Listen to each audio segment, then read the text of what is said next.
Welcome aboard the Wildlife Express with service to Rafiki's Planet Watch.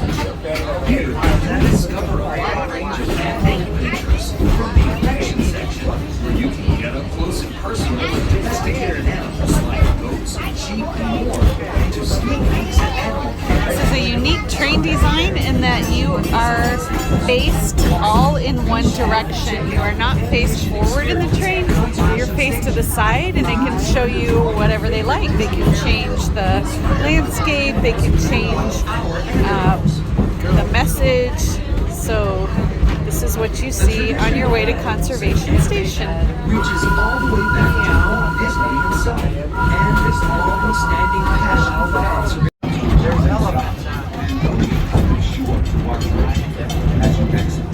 You can see some backstage areas. This will be the one and only stop for the train. Petting zoo, environmental display, animation experience. This will be your stop and destination.